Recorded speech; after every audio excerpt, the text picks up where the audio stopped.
So what do you girls do for fun? Fun?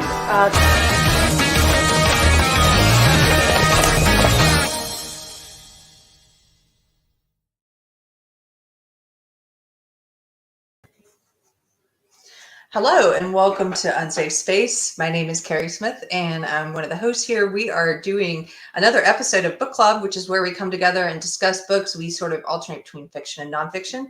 This month we read Texit, which is nonfiction by Daniel Miller, and we're going to be talking about it today. In anticipation of this topic, I took out all my Texas art and also Texas Tigers here to discuss with us. Beverly, can you add people in? This is silly.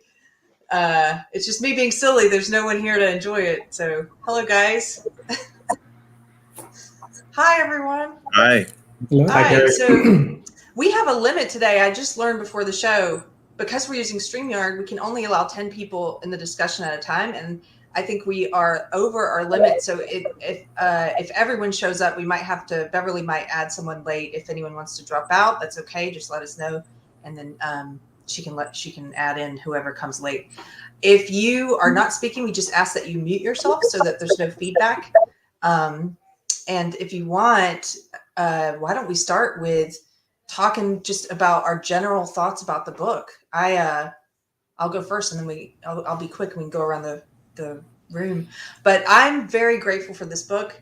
It turned out to be a little bit different than what I thought it was going to be. At first I thought it was going to be very dense and like a history of secession and all these legal arguments for why a state leaving the union is first of all possible and second of all sometimes necessary.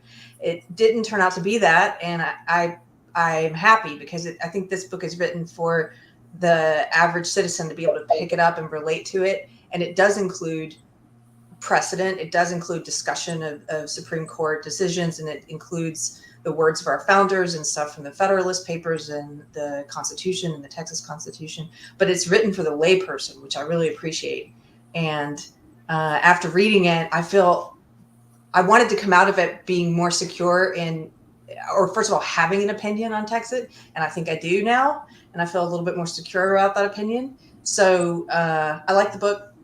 Overall impression. Does anybody else want to introduce themselves and just give an overview of their thoughts on it? I'm going to nominate Keith the Hat Guy. All right, I'll go first. I think it's one of my favorite books we've read so far. We've read a lot of awesome books, but I love this one. Daniel Miller does a great job of just debunking all of the objections for Texas leaving and for a state leaving. He goes through like economics and trade and borders and national defense and social security, and just one by one just eliminates every argument against it. I liked how he just used will secede. He never said if.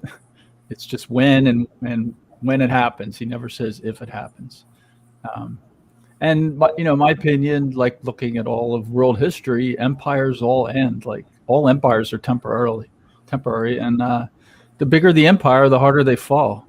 And the U.S. is now the biggest empire in the world, so there's no reason to expect it to continue forever. So I don't know when. I wouldn't try to predict the future, but eventually the U.S. will break up. It has to. I mean, all history says it will.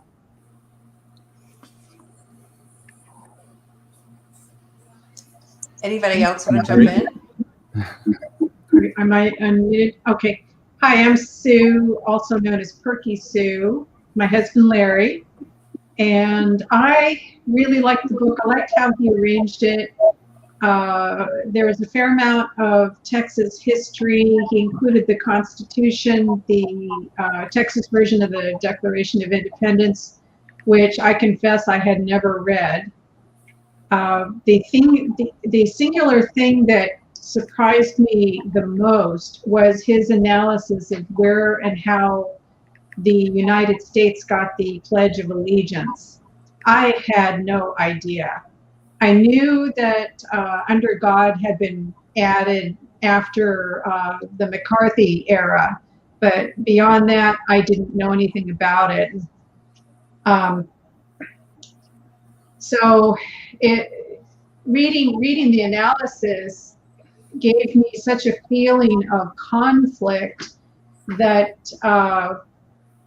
right now we're not flying the American flag, we're just flying the Texas flag, because I'm mulling it over. And then, of course, the next day after I read that, Andrew McCabe was reinstated with full honors and back pay and attorney's fees. Attorney's fees. And I was so not surprised, but really disgusted. At this point, I'm not inclined to put the U.S. flag back up. I noticed what Keith said. I noticed the same thing, that he always spoke in the positive, that Texas will succeed. When he wrote this book, none of the current events had happened. Right now we have an invasion at our southern border, and it's bad, and it's unrelenting, and it's going to get worse. And if there were no other reasons to succeed, that would be it, because the federal government has made it perfectly clear they are not going to protect the southern border. And that's a big part of what the federal government is supposed to do. They're supposed to protect the borders. Anyway, I'm going to stop there. I'm sort of like you, Sue. I have an American flag outside my house, and it's still there, but I was thinking I might replace it with a Texas one, because it really stood out to me, sort of talking about almost like you can't serve two masters. Mm-hmm. And when you're in these situations where you're pledging allegiance to the flag, I also didn't know the history of the allegiance and who it was written by and why, at least the way he presents it. I had no idea. But when you're pledging allegiance to one flag and those words that were written purposefully, one nation under God, mm-hmm. I'm thinking about it now. I've never thought about those words really before. And now I'm thinking about it. I'm thinking about it. What does it mean to say that pledge and then say the Texas one too?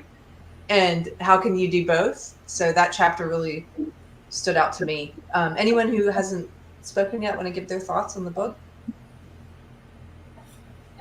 Hand up. Who's that? Daniel. Hi, Keri. Hi, Daniel. Good. How are you? I'm doing great. So yeah, I think, Sue, you mentioned also something that really stuck with me about the book. I came originally from the UK to the States. Now, from outside the States, you do think of the States as being primarily a country, and think of the States as being, I don't know, the equivalent of counties or whatever that we've had in the UK. But now I've been living here 20 years, it's clear that there are significant cultural differences. And, it's taken over the years. I spent a lot of time in California, I spent some time in South America. You start to kind of appreciate that there is more than one culture here. It's a big country. And during the time I've been here, also, the UK has had its Brexit, which I did support. I thought that seemed to make a lot of sense to me. I was also very skeptical of, that effort, the European unification effort in the 1990s before I even came to the States. But there's a reason I came to Texas, and I live in Texas now. And this idea that, this was intended to be a republic. I was long familiar with the idea that the different states were basically experiments. You could have all these experiments, like 50 of them or so, running in parallel, each with their own approach, but protected under sort of one sort of military umbrella, let's say, one foreign policy. But I think we've kind of lost that, and like the federal politics and the federal budget and federal laws just seems to be primarily dominating everything. You set out that history, and particularly at the point at which it switched from being primarily culture of a Republican culture to a non-Republican culture. I found pretty interesting and compelling.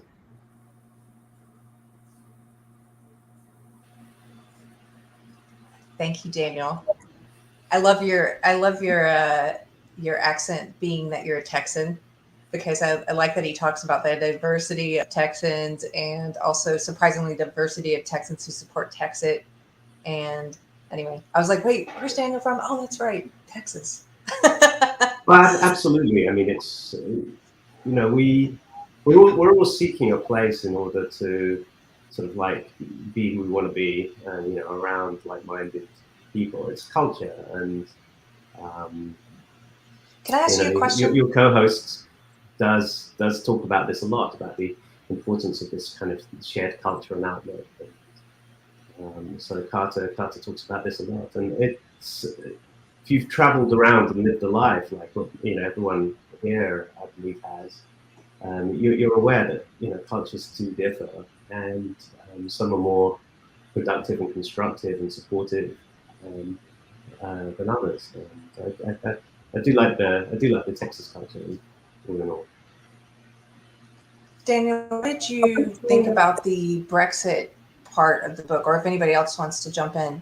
I personally really appreciated it because I think it helped me to think about Texit as something different from the association with this word secession. He even makes that distinction. He's like, stop thinking about it as secession. Think about it as deciding to leave this agreement, this union that we decided to join. Now we're deciding to leave. Did you or did anyone else, was that a new way of thinking about it? It was for me. Reminds me a lot of Carter's analogy of like a divorce. It doesn't have to be this, big dramatical thing. It can be the two parties peacefully agree to separate. And I think he frames it as this is how it can be if you want it to be. And yeah, I read the book. Like Keith said, it was very interesting, very well written, very easy to read. I liked all the explanations. One thing that I was thinking about now, take it with a grain of salt. I didn't go to school in the U.S. for grade school or elementary school or high school, so I don't know what kids are getting in education in terms of civics. But I think there's a huge need for people to really understand the history of how the U.S., the actual government and the system in the U.S. was done. The U.S. is such a great story in how it started. It's an example for everybody in the world. Obviously, we have problems, related to the power that federal government particularly gets. And that's probably one of the main reasons that Mr. Miller is talking about, the separation or the leaving the union for Texas. I think he makes a very good case for it, why it can be done. I think he is a little optimistic, though, in the way that he sees it turning out. My fear really is that it would be a lot harder and a lot more problems than you can envision, because things never work the way you want them. And we can think, hey, yeah, we can do this. Oh, yeah, everybody's going to be friendly, and the U.S. is going to be friendly to Texas. You would think that's how it's going to be. But based on what we've seen happening over the last 2 years, it makes you wonder. So it's sort of scary in that respect, I think. And that's an opinion that I have. I personally like the solidarity that we all have. I think that obviously we do have a very big problem with government and the way that the U.S. Federal system is working.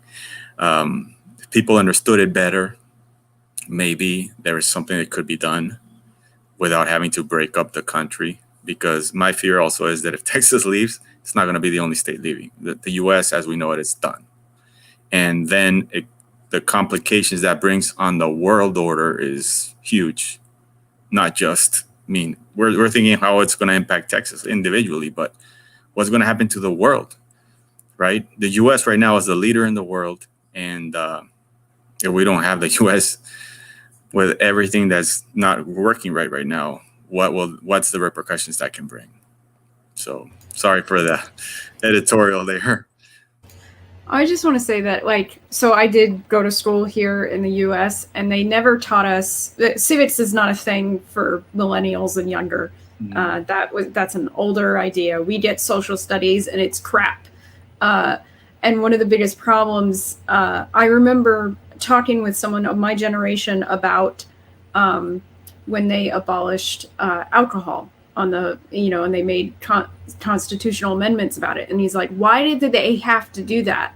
Why is it an amendment when everything else is just done by federal law? And I said, because that is the only instance where the federal government actually followed the Constitution and only put only took those powers that they put into the amendments. That's why it had to be an amendment. And now they've totally just said, screw that, we're just going to do whatever the hell we want. And so the prohibition makes sense when you realize that they're not supposed to do things like make drugs illegal on a federal level. They're not supposed to make these laws. But most, especially my generation younger, we don't know these things because we don't have civics. Civics is not something we are taught. And the more I go out and learn these things myself, the angrier I get at how they've misled me and how much they me and my generation, and how they've basically made us complacent to this idea that the federal government is going to take more and more and more and more control and power over the states' lives, over the states' rights and individual lives. Like it drives me crazy that this is what's going on, and like I didn't have a chance to have a say in it. This started long before I came along, and it really drives me crazy because when you really pay attention to the Constitution, when you really pay attention to what people wanted for this country when they founded it, none of this makes sense. What we have right now doesn't work. Now, on the regard of like how if the U.S. breaks up, how does that affect things in the long run? I heard some people saying that, if states break off, then they'll be swallowed by bigger fish. And I was like, I see that as a distinction without a difference at this time, because how are we not currently swallowed by a big fish? And then at the same time, like what the fish that currently has us, I don't think it has our best interests at heart.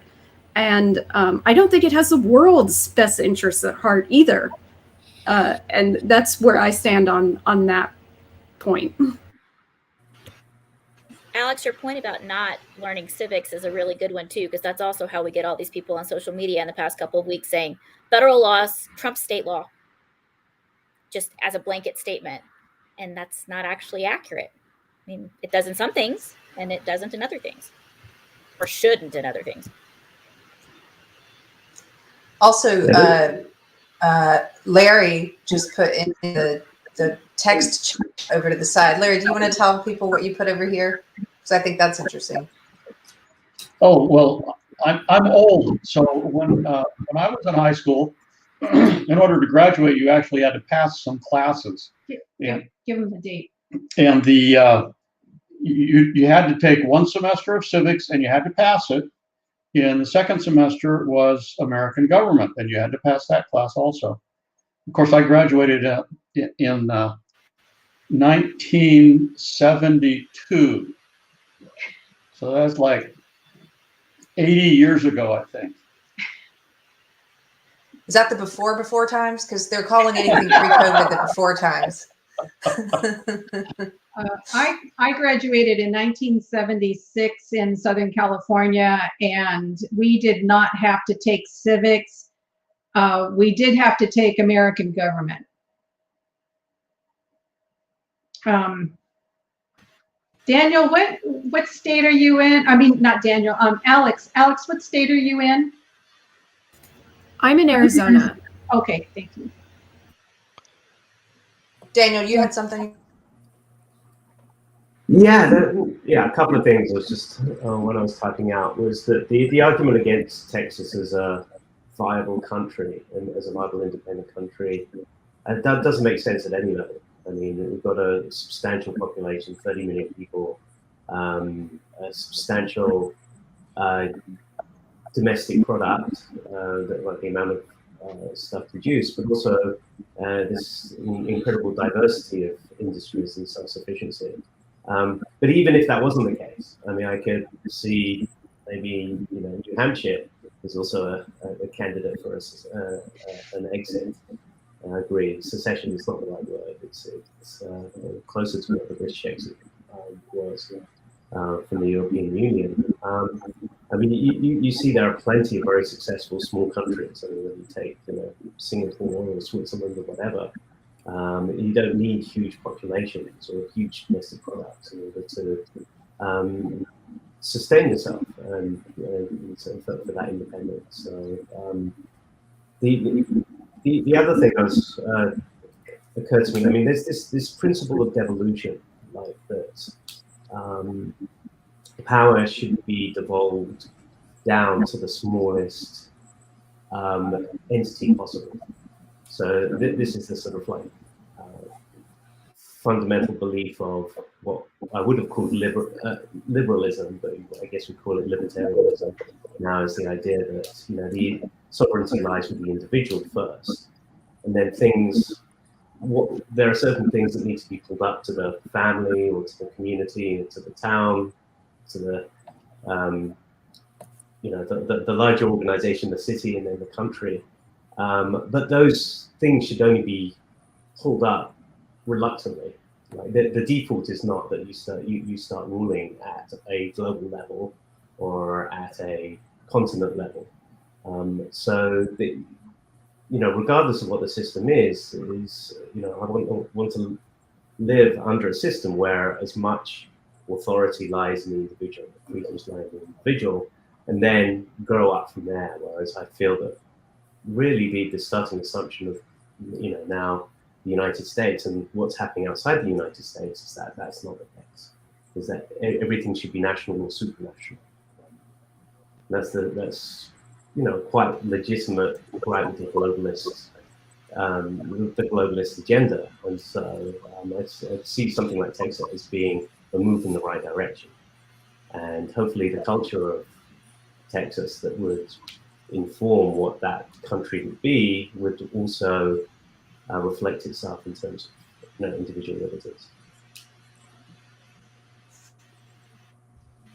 Let me just ask a question of you guys that I wanted to see if you agreed with what the book had to say about this. There's a part where you just kind of mentioned it a little bit that where he talks about how, and Carter's talked about this before too, how you don't need a majority to change the culture. And he quotes the Social Cognitive Networks Academic Research Center saying that when just 10% of the population holds an unshakable belief, their belief will always be adopted by the majority of a society. And so given that the majority of people in Texas support Texit, at least in polls, majority of Republicans do, almost half of Democrats do, and then, almost half of independents do, and then I think it was around 30% of Democrats do. Why haven't we, if all you need is 10%, he poses the question, why hasn't it become a reality? Does anybody want to take a stab at articulating why they think that is, either using what the reasons he gave in the book or your own reasons? I would say the first reason it hasn't happened is that there's a lot of pushback against it. So they haven't managed to get the vote as a referendum. So a real vote hasn't been held. And that's a hard thing to do because you got to get it through the major parties who run even the Texas legislature. So I think that's the number one reason a vote hasn't happened. As far as the argument of Texas standing alone, like some of the things, for people who didn't read the book that are listening, like Texas would have the 10th largest GDP in the world. Like Texas is not a little place. It's got a huge border with, it would have a huge border with two different countries, big sea border. It's the biggest energy producer in the United States by a factor of 2. It's like bigger than England in energy. There's no reason to think Texas couldn't survive on its own. On the question of like what people think, I love Daniel's question about what would you do today if Texas was an independent nation, totally independent, and they put a referendum that said, do you want to join the United States? Like, how would that come out? Knowing what you know about the United States, I think the answer would be no. There's no way you would join. I live in Florida. There's no way. I don't think Florida would vote to join. But as far as the final thing I'll say, I'll let it go. The last year and a half, I think, backs up what Daniel said about the 10% and 90%. Like, people just go along with whatever they're told. So if 10% of the people are really adamant, like, okay, Texas is going to leave the union and here's why, the other 90% will, whatever they take, they'll put their mask on, they'll get their shot, they'll go along, okay, because they just want to go home and drink beer and watch Netflix and go to work, and they don't care about any of this. If you just say you're going to leave them alone, I don't know if 10% is the right number, but you see the freedom things, the 3% is always a number they use from the revolution.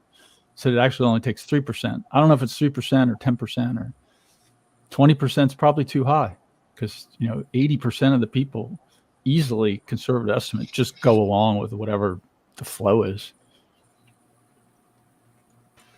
I agree, and I think Daniel just put in the chat. Daniel, do you want to talk about that? If not, I do. Yeah, no, this is something actually. Not my idea. Actually, I got it from Trish Wood. She made this point recently. Is that everyone in Hollywood, or the Hollywood scene, knew that Harvey Weinstein was a sexual predator for decades. I mean, it had been joked about or whatever. But there's a difference between a majority believing, or 10% believing, and a kind of an awareness that everyone else knows and is willing to step forward and act. And this is why you could actually build up quite a substantial implicit support for something without it becoming explicit. And then suddenly when that changes, as we saw with Harvey Weinstein, that happens in many, many cases, that suddenly everybody speaks up at the same moment. It's not like everybody found out at that point. It's just something that triggers once you look around and you're aware that there actually is a movement. This is the difference between a movement and just a sort of like silent support.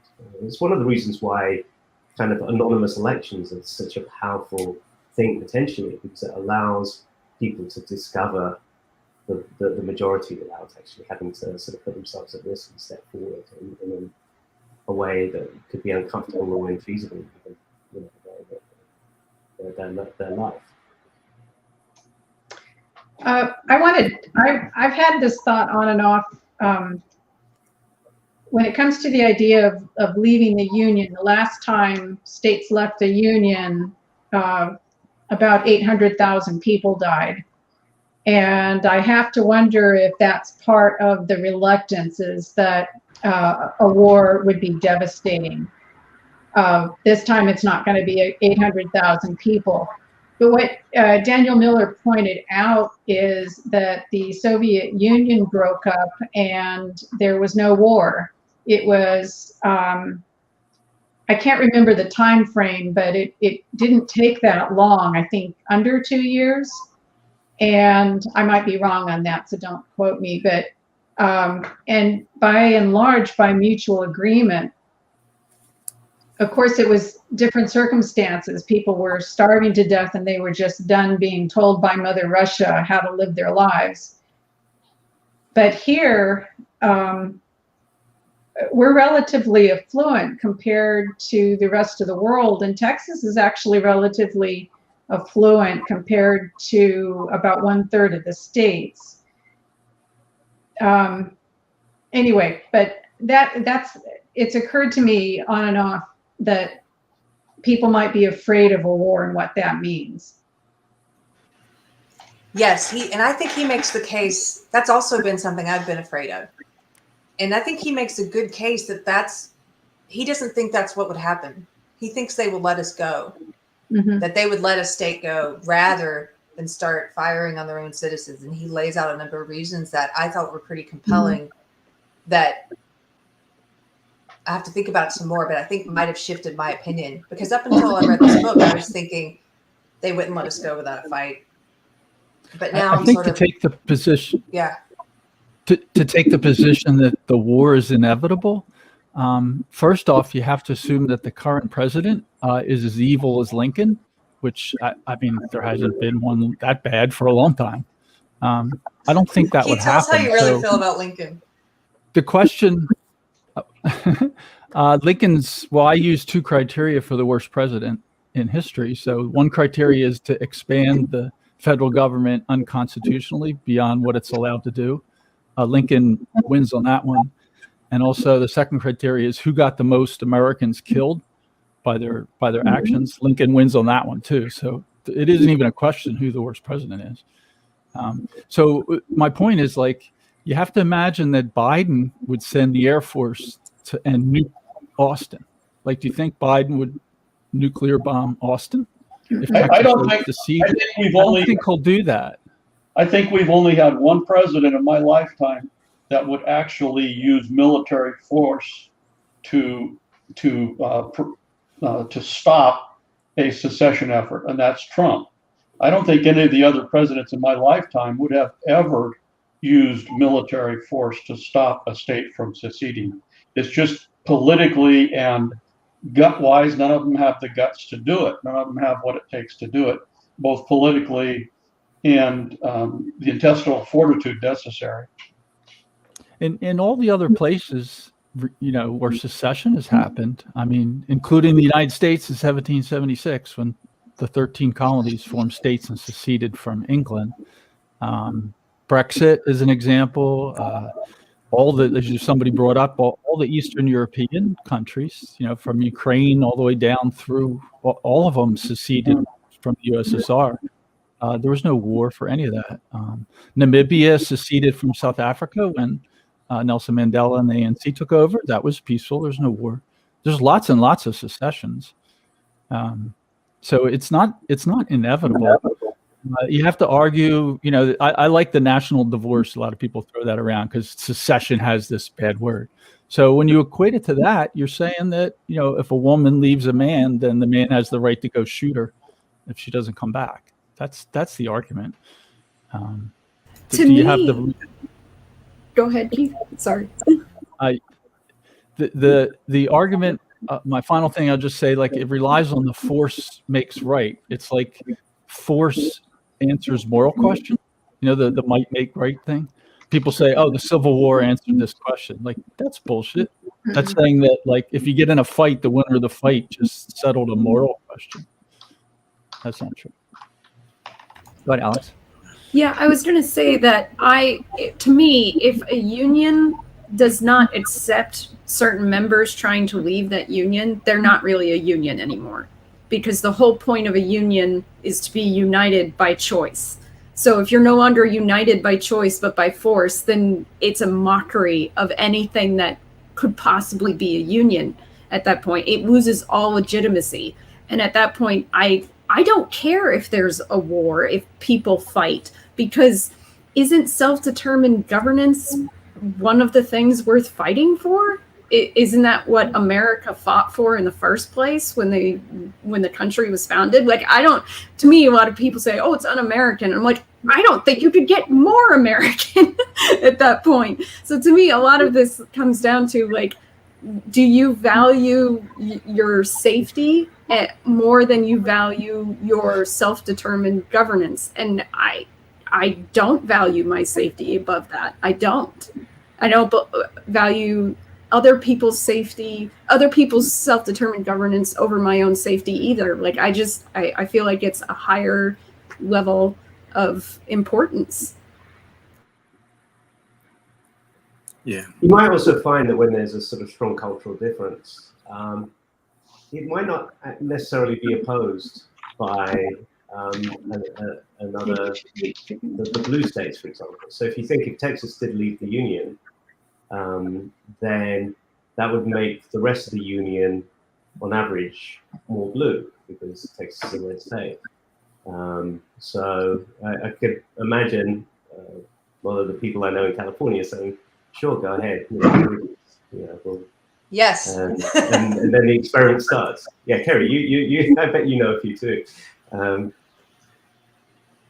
Yeah. They'd be happy with it. And in fact, right now, they seem to really be, all the propaganda they're putting out is how terrible Texas is, which I'm fully in support of. Please keep telling people that we're awful, because I don't want the you leftists, I don't want the people who believe the government owns us to be moving here. And so if it stems the tide of people, I'm starting to think, yeah, they would not have as much of a problem with it, because you're right. It'll make the union more blue. And then they get to say, look, see, everything we said about Texas is true. They're awful. They want to go do their own thing. Just let them. What I think would happen, though, one of my fears is that if a state like Texas was able to leave the union and to do this successfully, I kind of have I think other states would come with us, or would also do the same. But I think a lot of the free states, what I'm thinking is the free states would be besieged by refugees from the union at some point, because I think things are going to get really bad with hyperinflation. And I think people are going to be trying to escape those blue territories and overrun the free states. And so one of the first things, if it was successful, one of the first things I would want a free state of Texas to be talking about is borders and immigration process for people from the union, from the U.S. coming into Texas, so that we can figure out that process and not be overwhelmed in a similar way. That's just I guess that's like a pragmatic thing I was thinking of. That's not something he talked about, though. He didn't. I mean, he talked kind of a little bit about borders and immigration flow, but he didn't talk about the idea of basically refugees, and he didn't talk about the idea of other states coming with us. And not necessarily like Florida breaking off on its own, but potentially Texas, Louisiana, Mississippi, Alabama, Georgia, Florida, all potentially, probably also Arkansas and Oklahoma, all potentially, maybe Tennessee, I don't know, making that move. And that might change the potential response of the federal government's potential level of their response too, if it was, not one state, but was 11 or 12 or 13 states. I don't know. He didn't talk about that at all because it wasn't the focus of his book. But I think that would have expanded it. Go ahead, Keith. No, I was going to say the book to me just sounded like Texas on its own. I do agree that if Texas were to leave, I think other states are going to do the same thing. And that's what sort of scares me a little bit, because I don't want to see the great country the U.S. is end in the way it is. I always think that we're stronger together than separate. And if we're on our own as individual little countries, I think the fear, the more danger is not coming from within, it might coming from outside, right? Where you have outside threats from other countries that are communists or have a different style of government, where they're going to enforce that all over the world. Now, it's not an easy subject to a problem to resolve, obviously. And the other thing is, there is problems with the way that the system works in the federal government. Obviously, there's too much corruption. There's too much conflicts of interest, right? And I think that exists in any government. Even if you had your own government as a state, like, it's still sort of the same system in a sense. And that problem has to be solved too, right?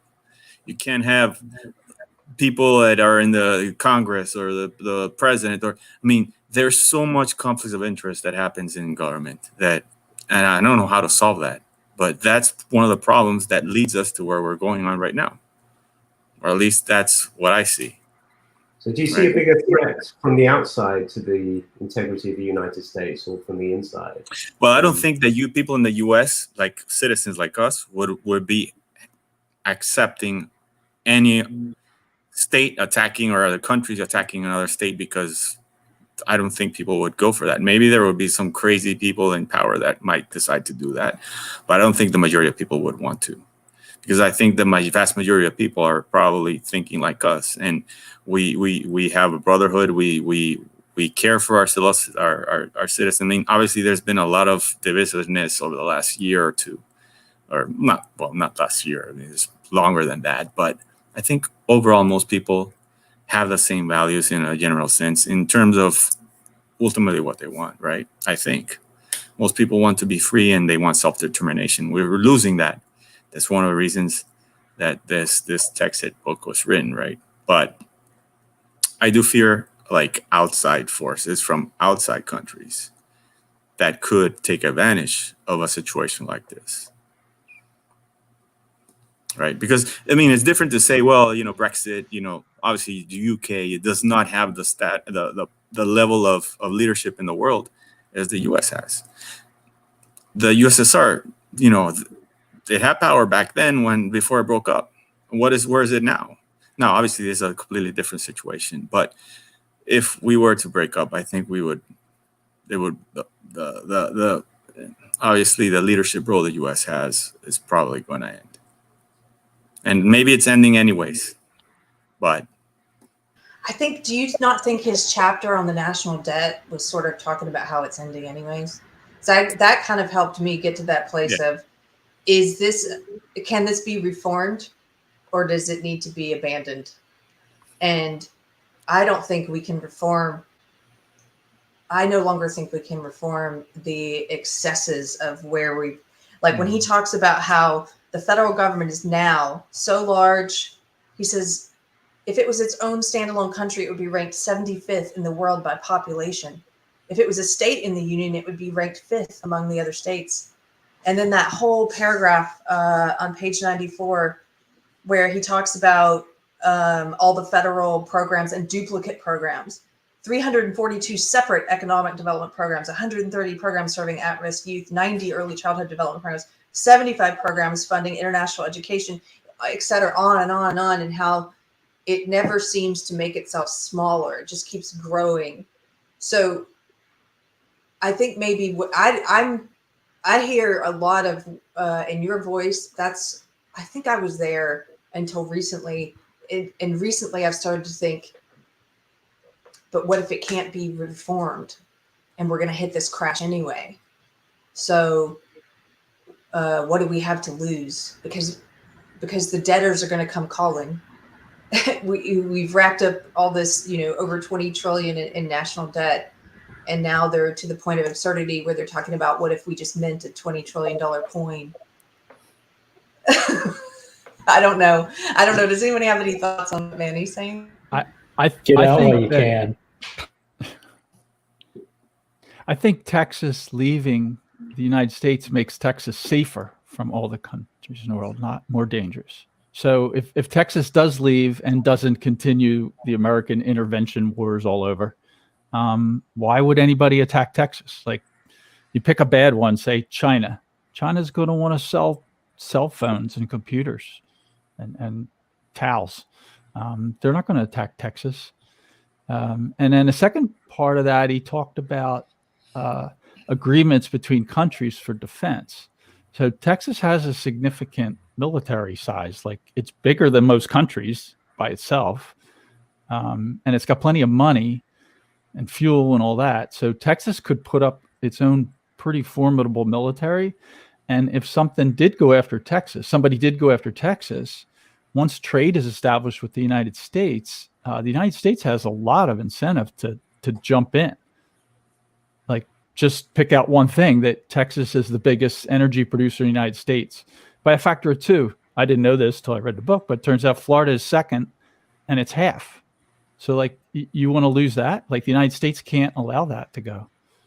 The United States military would be right in. But I think the main point is that most or all of the danger the United States faces militarily from terrorists and other countries is because of the American military involvement. And if Texas didn't do that, that goes away. Why would the terrorists go after Texas if Texas wasn't taking over countries all over the world? Would Texas establish, 150 bases in 150 countries worldwide? Probably not. Probably establish none. I would rather see the Switzerland model. Can I interject really just as a plug for, I was at the Williamson County Rodeo here in Texas recently this weekend. And there was a Texas State Guard booth, and I started talking to them because I had never seen. I've just seen the National Guard. I started talking to them because I heard from some friends that all the Texas Guard are being called up right now, and even some of the inactive Guard, which is, I don't know what they're being called up for, but anyway, I talked to these guys, and they said, "Have you ever thought about joining?" And I said, "No, I aged out, because the National Guard, I think if I age out for the Army's like 41 or something." And they said, "No, for Texas Guard, it's 67. You can still join up until 67." I had no idea. Anyway, just a plug for the Guard. I'm learning more about them now. I'm like, I gotta read about what you guys are doing. I'm sorry I got us off, but I thought it was interesting. I'm reading about this and the Texas Guard and would we be able to defend ourselves, and then I came across a Guard booth. It was kind of cool. Okay. I want to point out two things. One is that a lot of Texas is rural, and as far as an invasion, you'd have to go neighborhood by neighborhood, and there's a reason houses, around here, cars get stolen, houses do not get broken into. You just don't ever hear about a house being broken into, and there's a reason for it. There's a shotgun behind every door. Pretty much. And it's got a reputation, but it's a really well-deserved and earned reputation. I just don't see how a foot invasion would ever be successful. They would have to get across the landscape. The other thing is, you know what? I've lost my train of thought, so I'm going to stop. Derailed. Daniel. Yeah, so I want to introduce something else into the conversation, if I might. Something I was hoping to see acknowledgement of in Miller's book was the actual nature of the type of political coup that would be necessary in order to actually make this work. Because ultimately, you can have all the reasons and the legal precedent and all those other things, and it sets that case up quite nicely.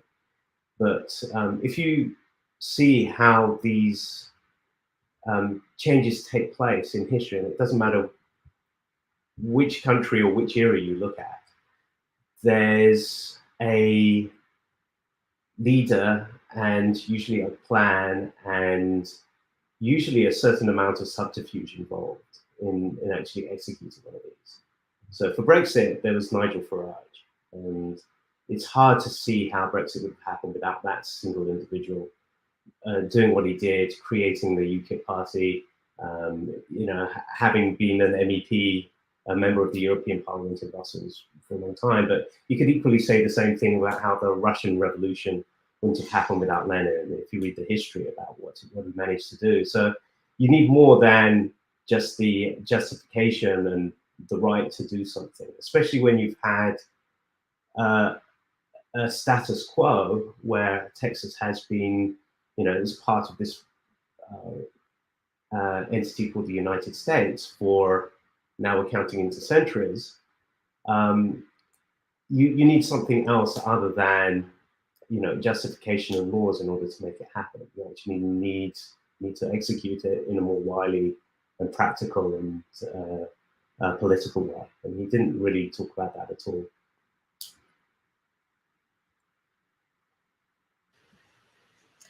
Yeah, I agree. I think he kind of close where, he was talking about some of the things that he thought was the reason why this hasn't become a reality yet.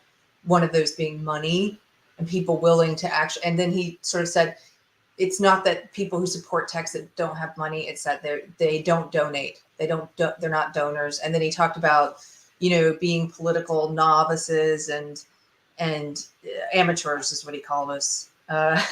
And I think some of this is what I hear you saying. I don't want to put words in your mouth, but I think that I think the reason why this hasn't become a reality yet is twofold. One, because it hasn't been enough time. He gives the timeline for Brexit and the timeline for was it Catalina in Spain? So am I getting that right? and about how many decades. Yes. Yes, how many decades this took. And so he said the Texit movement really was born in 1996. It's in its infancy, and so it might take a while. So one thing I was hearing from that is patience. But the other thing I think is that people, even though in a poll they might say, yeah, I support Texas independence, what he talked about atomization and fear and everything, nobody wants to say that out loud. And nobody wants to say that. I think up until very recently, up until everything we've seen in the past year and a half, it was sort of viewed as this fantasy thing. I've always thought of it as something ridiculous until recently. And so people weren't even having real conversations about it. And people who might support a sovereign state that severs ties with the union, that withdraws from the union, didn't know where to find each other, didn't know how to support one another. And I think we're at the very beginning stages of it being something that people, because now think about how many times we've all heard the phrase national divorce in the past year, not just on Unsafe Space. I hear lots of commentators talking about it now. Sarah Silverman's talking about it now, So culturally, I think it's becoming in that collective unconscious where people are starting to all talk about or think about the same thing. It's becoming more of an acceptable subject to broach, whether you support it or oppose it. At least it's coming out of that place of something ridiculous that shouldn't be entertained, Does that make sense? Yeah, and I mean, I think it was very interesting within the last week or so. Ted Cruz and Michael Knowles were speaking live at Texas A&M, doing a live episode of The Verdict, and they took audience questions. And one of the questions Ted Cruz got was, what do you think about Texas potentially seceding? I mean, and he talked about in this book that that's gotten more and more common to be a question that's asked of the political class. But I did think it was interesting. His response was, I don't think it's time yet. I think Texas has a responsibility to the rest of the union. And right now we're kind of keeping them from going over the cliff. But he said, if at some point it becomes hopeless, and he used the term hopeless, and the examples he used were the Democrats getting rid of the filibuster, packing the Supreme Court, potentially adding DC as a state, federalizing elections. He said if at some point it becomes hopeless, we take NASA and the military and the oil and go. And it's interesting that those aren't things that obviously were discussed in this book because that it predates those, but those are all things the Democrats have actually talked about doing in the federal government. I thought it was interesting. I've noticed that the chat is talking a lot about if Texas succeeds, protecting yourself from a physical invasion. And I don't really think a physical invasion is likely. I actually think that more, and this is actually what's already, either from the US or from China or from Russia, pick your big superstate enemy. I don't think it's likely because it seems to me that those three entities have taken on new tactics for taking over a smaller state or a state that they don't like. And that is like undercutting them in financial ways, or disrupting or owning their infrastructure. So and cyber attacks. I mean, which yes, and like the other anyway. one I was thinking of was the data, like essentially violating data privacy. So those three things I think are already being used against the American people by the federal government, by China, by Russia. So I don't really see that we're not already in it. And I think that's what's going to if Texas votes to secede and they actually leave, I don't see force as being the actual worry. I see those three moves being what's going to happen, is what's going to be used in greater force against them now, if that makes sense. One other thing I was going to mention before about force is, as far as coming from the United States, I think, and I was never in the military, but I worked as a designer for military communications. Like, I've know a lot of military people. Very few people would be willing to go fight Texas. You'd see people like quitting right and left. And there's a huge number of Texans in the U.S. military. So Daniel brought up the idea that, like, if Texas secedes, if any of them participate in anything against Texas, That's treason. That's actually what treason is. Leaving the Union is not treason. So I think it's a hard sell for the United States to fight. This is a mind thing that it's taking it's a mind flip, because so many of us, as has been pointed out in this discussion, didn't take civics and have a limited understanding of history, at least. And I went to 2 great schools, and I've learned so much about history and the founding of the country in the past year compared to what I've known for most of my adult life. I felt I'm so ignorant, and I'm still ignorant. And so learning some of the stuff about, why is it that I've always thought of the United States as the nation, as a nation. And this book kind of set me straight on that, of like, no, that's not the way the founders envisioned it. In fact, they very specifically said, these are the sovereign states. That's why they're called states. It's not the United States. It's these are individual sovereign states, and they've come together under a federal government, not a national government. But with all these different insertions into the way that we think about ourselves as a country and as a union of states, it's definitely taken reading something like this to sort of challenge all these preconceived notions I held that I didn't even know I held. The pledge being a great one. One nation, indivisible. That's socialist nonsense. I stopped saying that a while ago, a couple years ago, because everything in the Pledge of Allegiance is wrong. Yeah, but I go to like some meetings locally, freedom defenders and stuff, and they always start with the Pledge of Allegiance. And I thought about it, and so probably for 10 years, I haven't been saying, like, I started with not saying like the indivisible line, and I'm an atheist, so I don't say the under God line. And I've slowly taken more and more statements out till I finally, about a year ago, I just stopped saying any of it because I think it's all wrong, except for maybe republic. That's like the only word in it that's wrong. I want to write an article and break that apart. Yeah, I used to say just, republic. I would just say that. And so, yeah, I'm at the point where the next time I told my girlfriend, I'm not even going to take my hat off when they say, gentlemen, remove your hats. Like, that's bullshit. I'm not doing that. It's not, it was, as Daniel pointed out, it was written by a socialist, not that long ago. The whole concept of indivisible, if anybody had been expressing that seriously at the time that the Constitution was signed, we wouldn't be a country. Like, no state would have ever ratified the Constitution with this kind of idea that a state couldn't leave. One other point about how the founders saw it, like, not too many people know about it, but when they seceded from England, the Declaration of Independence is 13 separate nations seceding at the same time. They use the terms like these United States. You look at the original declaration, the United is lowercase u in the title. Like, that's just an English word for doing everything together. They never considered themselves one state. In the Declaration, it says they separate themselves from the state of Great Britain. Like, they use the word state to refer to Virginia, and they use the state to refer to Great Britain. It's the same thing. They didn't use the term nation or country. And when they signed the Treaty of Paris, at the end of the war, it's 13 separate agreements. The King of England agreed with 13 separate nations, you're independent. It wasn't a United States even then. So the founders didn't think that. They didn't believe this. They would be astounded at this conversation, I think. Well, but look how far we've gotten united, right? The U.S.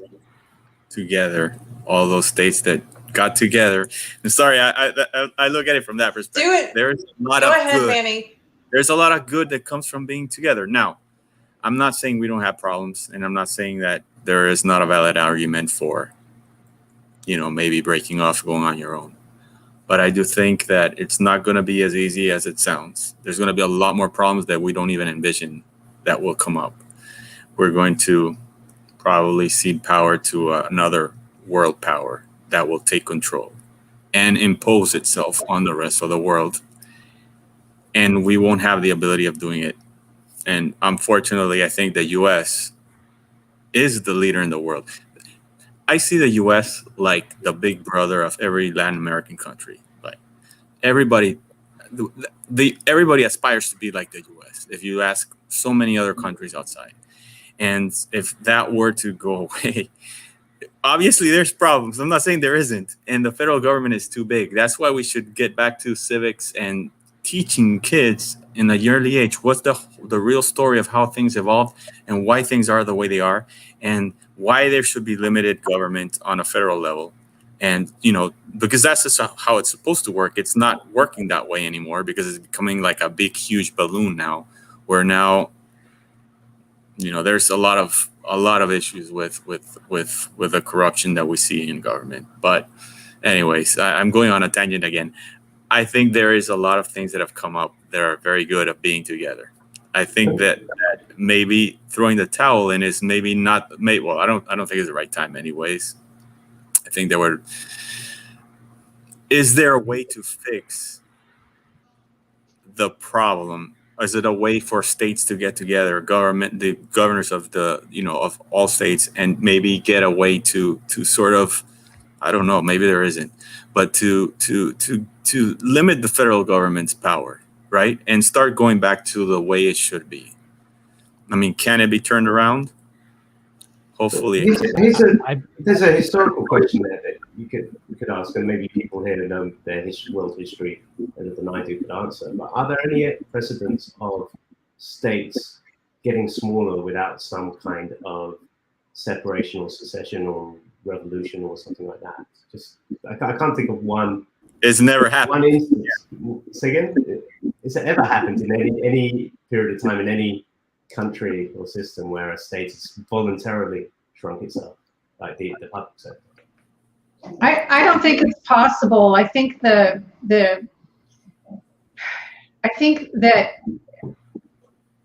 with Lincoln, the federal government became superior over the states. With was it after the Great Depression? Was it Roosevelt? I'm not sure which president it was who started Social Security, and that began a common mindset that people are supposed to be taken care of by the government, and not a slam on millennials, believe me, but having grown up in the 70s, 60s and 70s, when did Medicare start? Early 60s. Yeah.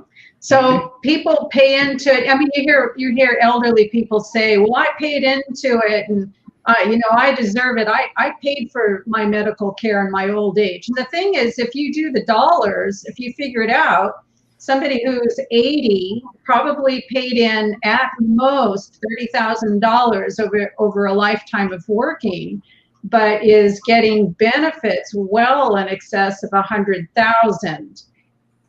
And multiply that by every elderly person there is. But so now my point is, now we have this mindset that we're owed, and you see it in young people, especially young being 40 and under, that they're owed a place to live, they're owed food, they're owed, an education, they're owed medical care.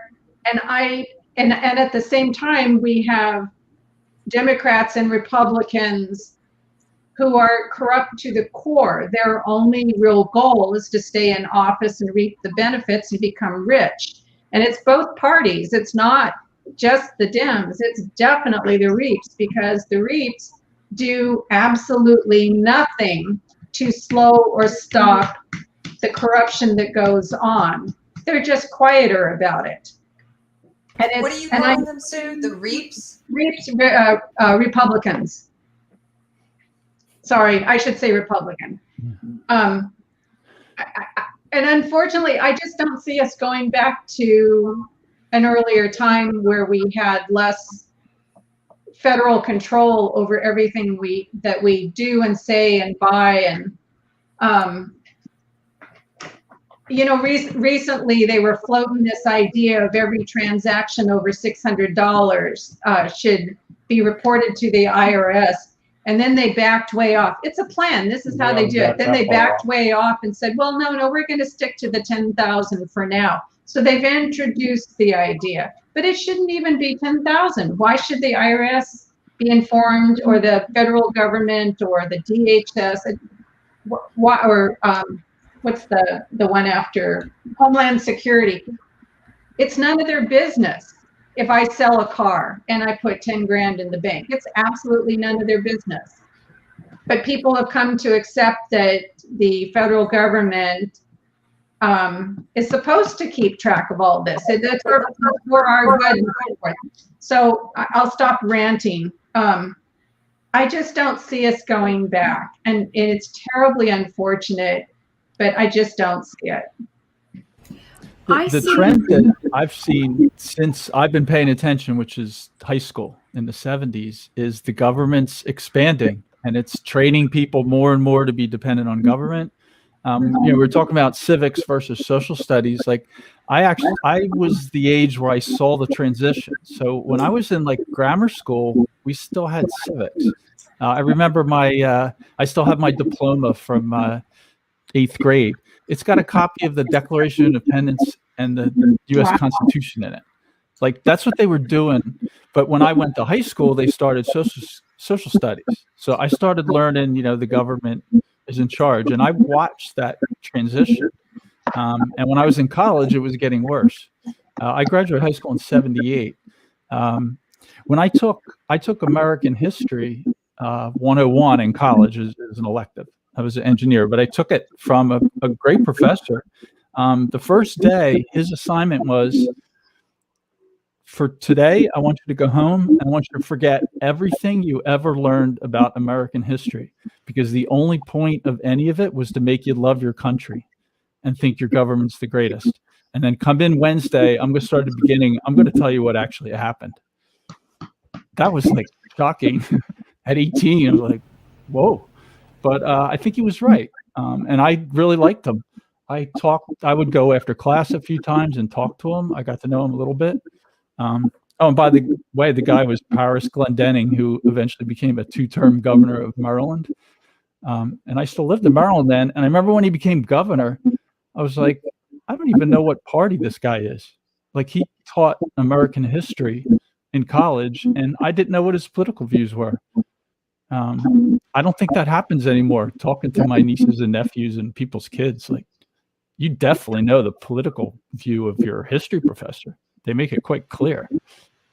That's the big change in how education is run, even in my lifetime. Well, see, Hey, just FYI, there's some feedback. So if you're not speaking, just a reminder to mute yourself after you talk. Thank you. Go ahead. I want to talk about what Manny said about we got to make sure kids have civics. The problem with that is that the Department of Education is a federal agency that oversees the education of the children. So, like, we're already facing a problem with parents trying to go to school boards and tell them what they really want their kids to be learning, and they're being kicked out of the school board meetings, and they're not. So to me, I'm sort of like, I don't know that relying on the education system right now is the answer to making sure people have civics again in their lives, because it's not working right now.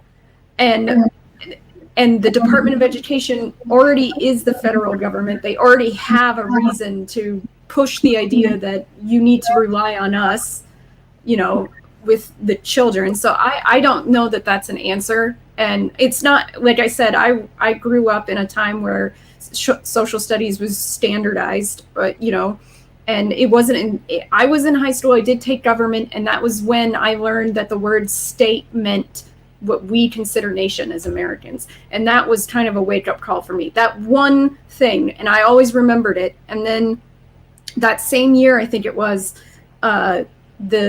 SCOTUS found that a state couldn't use capital punishment for child molestation. That was the case, the big case when I was in high school. And my father said, that's bullshit. That's a state's right. They have no standing to make that judgment. And those two pieces of information alone were what woke me up to the idea that the federal government is overreaching. constantly. The problem is that I don't know that a lot of people pay attention to these things. And, like, a lot of people are just overworked. They're just tired. They just want to enjoy their lives, you know, and they have kids and they care about their kids, but they don't have the time necessarily to go to the school board, even if they wanted to. And I think that's part of the reason why people who are not overworked or not like worn down by all this do need to do things like this book club, right? Become part of movements like Texit. And one of the reasons why I support a movement like Texit, or any state who wants the people want to vote to secede, they should have that right to vote, is because I recently heard of a woman who was being overworked at her job. She was working 70 hours a week, and she said, "I'm going to quit." It was not a bargaining chip. She said she was going to leave, and they changed their ways. I think the only thing that could possibly wake up the federal government to minimizing is states saying, through vote, we're going to leave. That's the only thing I think that will be the slap in the face that they need. And I don't mean that as a, we're saying it, we're not going to do it. No, saying it and meaning it, that we're going to leave. I think that's the only thing that's going to wake them up, especially if it's Texas, because Texas is where they get so much of their money. That's one of my hopes from this, is that Texit, and if other states joined in, it could put enough pressure on the U.S. government to say, okay, we'll at least entertain, you know, some changes. But the way things have been going, it seems like they own all the institutions. They would just vilify everyone. Like, I just don't see it. They haven't shown any inclination to pull back. Although the thing mentioned recently with the declaration of $600 income, so I guess they pulled back. But yeah, they just planted the seed, so they'll bring it back out. But sorry to chime in, but I agree with that. I'm hoping that this could cause some change to happen and still keep the union intact. Well, I don't think the $600 reporting IRS, they didn't really pull back on that. They pulled back to $10,000 per year. So now they're saying anybody that has $10,000 a transaction annually. Well, what's that? That's a difference without a distinction. It's they planted the seed, but I wanted to say that for years, for decades now, ever since, I don't remember the court case, it might have been Marbury versus Madison, but it was the very first crucial Supreme Court decision on the interstate commerce clause. Ever since that decision, slowly but surely, Congress and the president have been adding laws and adding agencies. The U.S. Department of Education is probably the prime example of a federal agency that has no basis in the Constitution. In fact, the Constitution prohibits exactly that kind of an agency. But they've relied on the Interstate Commerce Commission clause to say that, yeah, the National Labor Relations Board, the National Labor Relations Act, the Department of Education, the Environmental Protection Act, the Department of Environmental Protection, those are all interstate commerce issues, so the federal government has a ticket to play. And I think it's straight up BS. I don't see that changing until it reaches critical mass. And I don't know if we're there yet, but every week it seems to me we get a lot closer to critical mass. And at some point in time, the states are going to have to stand up and say, no, that's not what the Constitution says. But until the states do that, and maybe Texit is the way to make that statement. Maybe that's the only way to make that statement. But trying to unwind all this stuff that's happened over the last probably 6 or 7 decades, unwinding it, I think, is an impossible task. And I wouldn't ever look to that as being reality. I think we have to look elsewhere for the solution, elsewhere being something like Texit, where you start a new nation, a new state, a new nation. So Anyway, that's my take on interstate commerce. It's been well overused. The other thing that happens is they take our money in the way of income taxes and federal excise taxes and all these other taxes. They take our money from Austin, Texas, and they send it to Washington, D.C., and then they give it back to us with strings attached.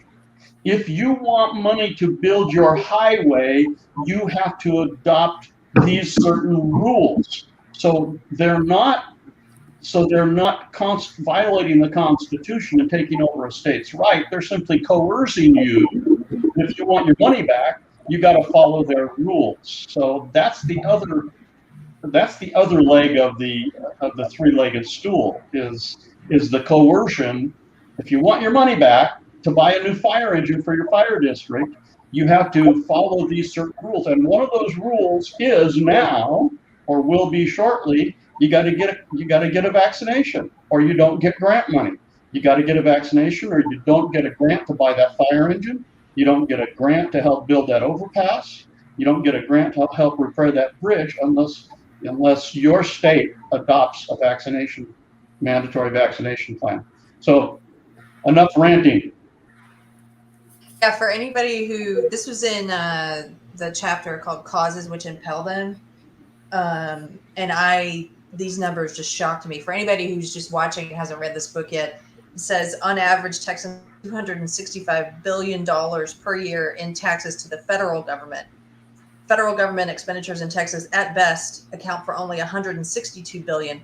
This is a substantial overpayment of $103 billion annually that we're overpaying. We're one of the states that pay a lot more than we get back. And then as Larry's saying, the money that we get back has strings attached. So the $162 billion that we get back says it is in fact money sent to the state for the implementation and administration of federal and federally authorized programs.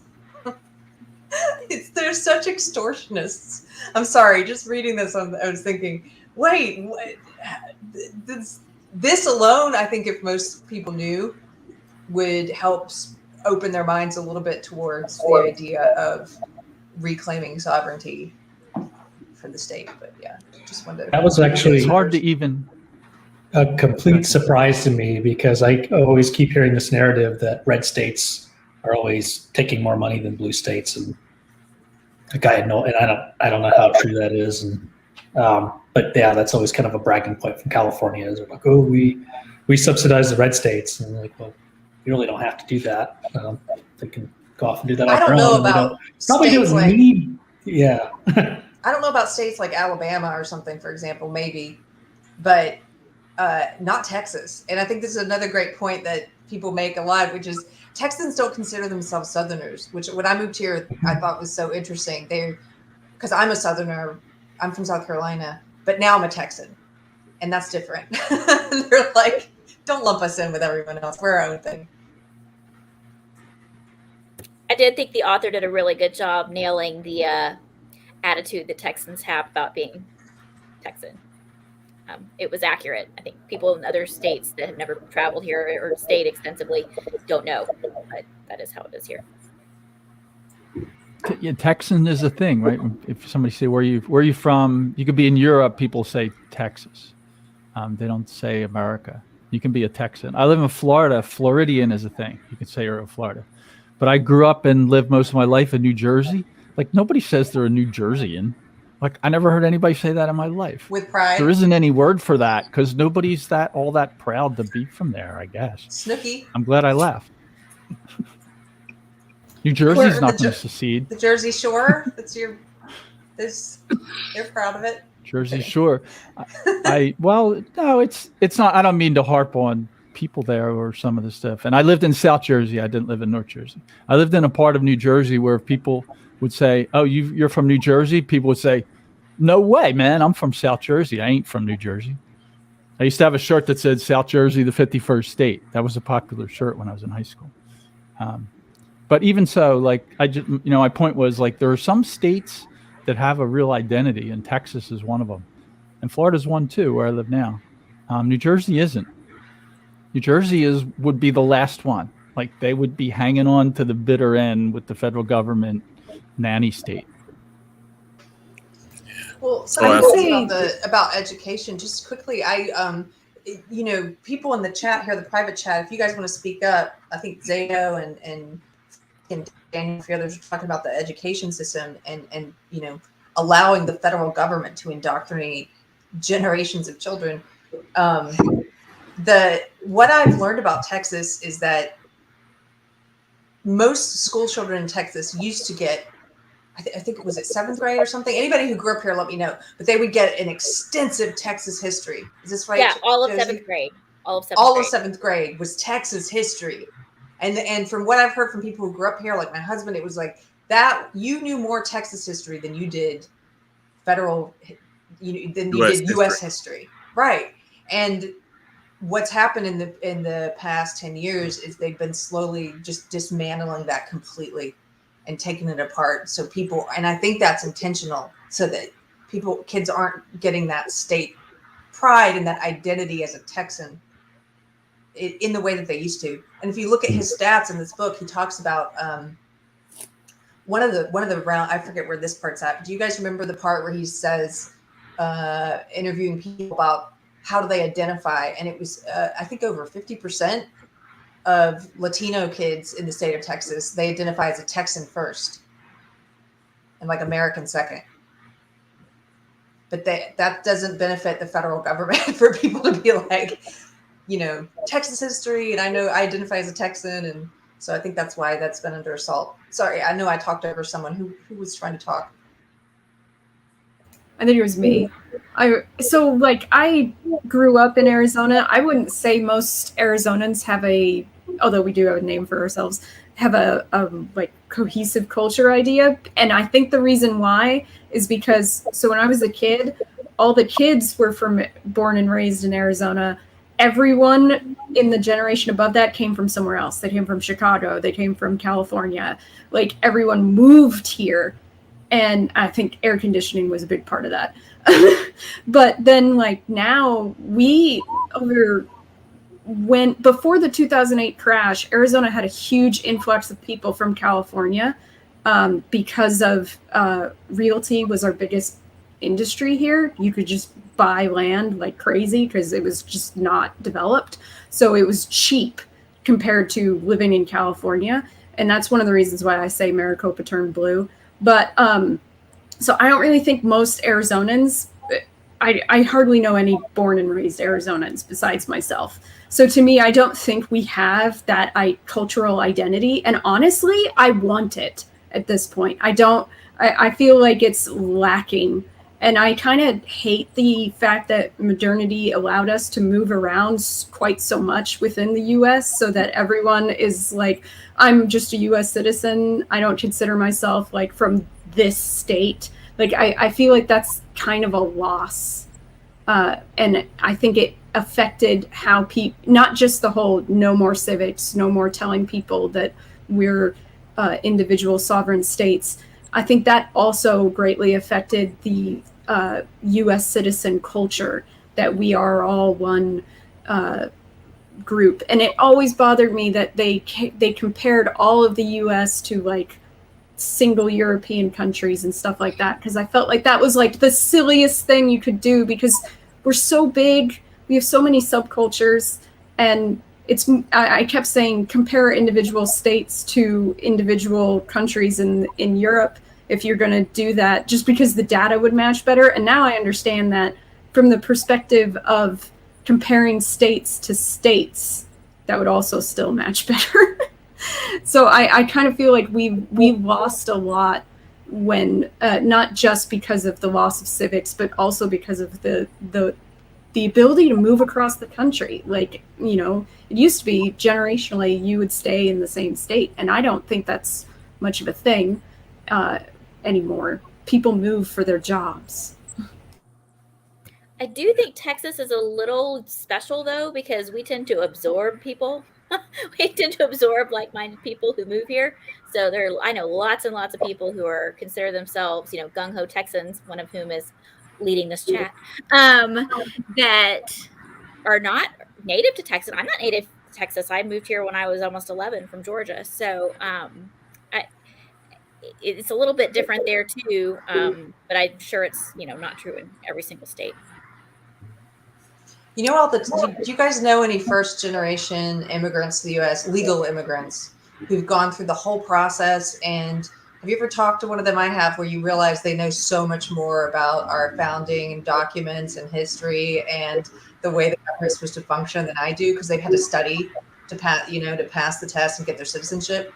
I'm already thinking about what we need to do for Texas citizenship. Like, we need to do classes on two-stepping and barbecue, and like we should have to talk about you know, Texas history obviously as well, but cultural stuff, and you know, there's really like, you can't just come in. Like, you need to study like I did. It's a good thing my husband was born here, because he can't two-step for anything. So as a first generation immigrant myself, I wouldn't oversell the detail of the civics aspect of the immigration test. Oh, really? Not the language skills. All I had to do to prove that I was literate in English was write "My name is Daniel" on a piece of paper. So that was it. Really? Does that change depending on where you're immigrating from, or? Because I could only tell you what my experience was, but that's what it was in 2008, or 2007. Yeah, 2008. I think that if we're going to get out of this mess, it will have to come out from the ground up, where people are awakened to see what is happening. Education, in terms of not maybe what you learn in school, but parents. And that's the nice thing about at least what you're seeing happening in some places, like in Virginia and other places, where parents are taking more control and are realizing what is happening in schools. And, you know, the family is the core of everything. And what you're taught by your parents is what actually forms you as you grow up. And we need to have more of that happening, because if you have a good, if you have educated your kids and you brought them up the right way, they're going to turn out to be good citizens, right? When that doesn't happen, then you have a breakdown in the family or something like that. That's where you start seeing more problems. The media, I don't know how you resolve that problem, but there's such a big problem about compounding everything that we deal with. I mean, I'm like Keith, I'm in Florida, and you know, I talk to colleagues on the phone that are maybe in the Northeast, and they're like, "Oh yeah, Florida, they're terrible. They're killing people over there. The governor is horrible." I'm like, "Have you been to Florida?" I think people here love their governor. I mean, we are free compared to almost everywhere else in the U.S. And you know, obviously, we've gone through a very bad situation with COVID and everything, but all in all, I think it's been we've done really well here. But that's not what you hear in the news. Right? Everybody's like, "Oh yeah, Florida is terrible. Don't go there." You know, how do you get past that problem? I don't see how you can do it from the top up. You have to go from the ground. You have to inform, you have to educate your kids, your cousins, your nephews, your nieces, everybody, to be aware that you cannot believe what you see in TV. You can't. We can't. Right? And hopefully over time, and I think that's what's happening. And that's one of the great things about Unsafe Space. It sort of, you know, has helped open many people's eyes. And then we can spread the word and get more people to realize that, you know, that we're losing our liberties, that you have a government that's telling you what you have to do, and you're getting stopped. The way the U.S. was founded is being lost, right? And hopefully that can lead to a change. You know, it's not going to be easy for sure, but I mean, I think that together we can hopefully get there. Manny, to your optimism about the union, the State of the Union, something Zato said about if a state ever did talk about leaving, maybe it would be a wake up call. And I don't know if that would happen or not, but if you think about a divorce, sometimes it takes one person saying, "I want a divorce. This isn't working," for the couple to get into marriage counseling and figure things out. I think that's rare once you get to that point of one party wanting to leave. But maybe I still think we need to wrestle with the question of leaving, though. I think we need to have this conversation about leaving seriously, because either it gets us towards leaving, or it affects people and philosophically in the way they think about the union and the way they think about liberty and American principles, and maybe it provokes a change because, oh, they're serious, like they're leaving. Daniel, I knew you would say something. Yeah, for me, I'd like also a framing which was actively positive and not just unnegative for this. There was something that was said by one of us before, sorry, I don't know all your names, but it's easy to get stuck in a historical framing, saying, we're going back to, what it was 150 years ago. It's not that world anymore. It's a different world now with different opportunities. The thing that really, what could get me excited, why I am excited about this idea, is about what Texas could be. I already think that, Texas is growing so much faster than California. California is the largest of the economies and the largest population. It's about 40 million to Texas is 30 million. And it's got a larger GDP and it's got those industries. But I think Texas is going to overtake California within 10 years. Probably both in population, because it is growing and California is shrinking, but also just because of the dynamism of industry and business and the cultural dynamism and stuff like that. So the thing that really I would like to see talked about more is like what Texas could be. I mean, it could accelerate even faster and be even greater, I think, as an independent country, rather than, and I think, I feel it is held back under its current relationship in this largest system, which is sclerotic. And free Texas could be ever so more dynamic, in the way that Singapore, let's say, just went from being a tiny nothing country with no industry to a world leader in just a generation. I think that those opportunities are possible. Yeah. I think the threat of a state like Texas leaving would help. That may be something that can rein in the federal government. I understand your goal, Manny, but I don't see it happen. And the government's just been growing and growing and growing and taking over more and more power. And the states just aren't doing anything about it. So voting, trying to fix DC, putting better people in DC, that doesn't work. I've been watching for 50 years. That don't work. Maybe nullification, like states really standing up and saying, like, vax mandates, states just declaring that, nope, that is not legal within the state of Florida. And any federal agent who attempts to force anything to do with a vax mandate, we're going to arrest and put in jail and prosecute under state law. Like, states need to do like that as a minimum. Leaving the union is a better threat. And if one state leaves, I think it would be a wake-up call. I don't see any other way to wake up DC than something really harsh like that. You gotta, like Keri said, threatening divorce does sometimes wake the spouse up and make them start flying right, like realizing, oh, this might end. So I think it takes something seriously. And I think it would be a snowball effect. If Texas leaves, I think I have a couple choices: move to Texas or convince Florida to go along. There's a lot of people in Mississippi, Alabama, Louisiana that are pissed at the federal government. I'd like to drive to the next Unsafe Space retreat without having to use my passport to enter the United States and then enter Texas. I think a group of states might go, if that's a possibility. One other thing I want to mention before I turn the mic over, Keri's question about what happens with immigration. Some of you met her. I live with somebody who came here at 34 from another country. She left because of a country was going downhill because of the culture and the government, those two factors. That's why she left. And her process of coming in here taught her a lot of details. Like, she can rattle off names of things. She certainly knows who Lincoln was and that he was the greatest president ever. But they kind of teach you that the federal government is like, they taught her the one state idea. When I met her, she had no idea about the 50 states thing. She really thinks of it as all one state. That's what they taught her. And she had to do things like promise to join the military if she was called up. And I read through the things that she had to do to get American citizenship. I'm like, you want a degree with this? She goes, well, I didn't want to go back to South Africa, which was my other choice.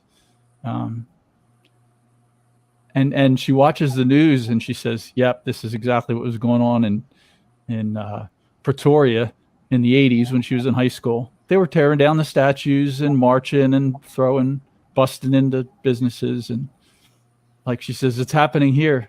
She just wants to leave. She thinks it's hopeless. We should just leave. I'm trying to convince her that Texas seceding is a better solution than maybe we should leave, but all together, like in the form of a state. Yeah, she understands that, because there was and another example, I think I might have mentioned it earlier, but when the ANC took over South Africa, Namibia was a state. It was a pretty large, fairly prosperous, good economy state of South Africa, called West South Africa. It was a state, and they just like, we're out of here. They seceded. And, the ANC and Mandela, there was so much turmoil going on that they didn't try to attack. And that's what Namibia is now. So there's another example of secession. So she knows all about secession because a state did it when she was in college in the country she lived in, and turned out fine. I also know somebody from Namibia that lives here now. It's a much better country than South Africa is today. Yeah, so I think the civics lesson they're teaching now is really way off from what they should be teaching for an immigrant getting citizenship. There's another path, I think, to getting independence instead of from inside Texas. I think we could sell independence to freedom-loving folk around the country. We could just move here and start that. It would just be especially good, I think, if you could get the innovators and entrepreneurs and artists and creators who believe in personal freedoms to come explicitly to join or help lead a movement of independence. It's easy enough to move to a different state. There's nothing stopping people. There'll be a lot of people. Yeah, it's already happening though. One of the things I think we should do is, I noticed early in this book, he said when Donald Trump was asked about Texit, Trump said, that'll never happen because they love me too much. So I want to make ads that say, prove that you hate Trump, support Texit. Do you think, because the left want to do everything the opposite of what he does. Here it is. Texas will never do that because Texas loves me. So for the lefties who might be disinclined to support Texit, look, prove Trump wrong. That'll be an ad just geared towards that demographic. But what do you guys think that we're missing, though? What is it that we need? I know Daniel in the chat over on the side was talking about leadership. I think we need leaders. Yes. I think we need leaders who are confident. What else? Does anybody want to talk about this? You mean for the Texit to be successful? If this were to happen, yes. What do we need to get that 10% of critical mass of really committed people? Money. How about another trillion, another 20 trillion national debt? That won't make any difference. 5 years from now? 3 years from now? If the numbers now don't scare people, then it's hard to. I mean, winter this sounded just surreal and crazy and impossible just 10 years ago. So no, I think it's a leader with a plan, with some wile and some guile and energy. One possibility is Daniel Miller just announced he's running for office. I don't know if anybody saw that. He's running for like a lawyer. Governor. Then you need a. I don't know. Need a Trump? Need a Trump? You need a real leader, somebody who is a real leader, Yes. somebody who is like a champion, and somebody who is not corrupt. Right. The hard part of the whole thing is, and this was something that a very smart man told me a long time ago.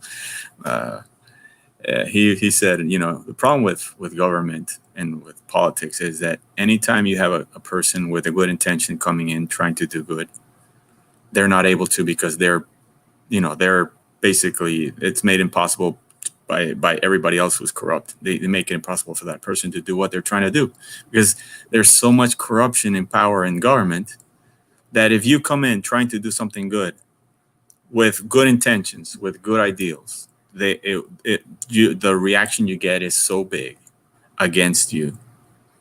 It makes it really hard. I mean, I'm not trying to be pessimistic, but that's unfortunately what happens. But if we were able to have something where somebody was a real leader, or where, maybe on a small scale, when you have a state like Texas or an individual state, it's easier to do than when you're dealing with a country that's as big as the US is. But somebody who comes in and people are, they are aware of what that person is bringing, and they support him, and they don't believe all the BS they hear in the news or they hear out there. And they allow that person to implement the agenda that will, lead to the success. That's what you need. Somebody who believes in liberty as well. And there's so many. I was going to get on a tangent. I'm not going to. Go ahead. Well, in the book, Daniel Miller. Go ahead, Alex.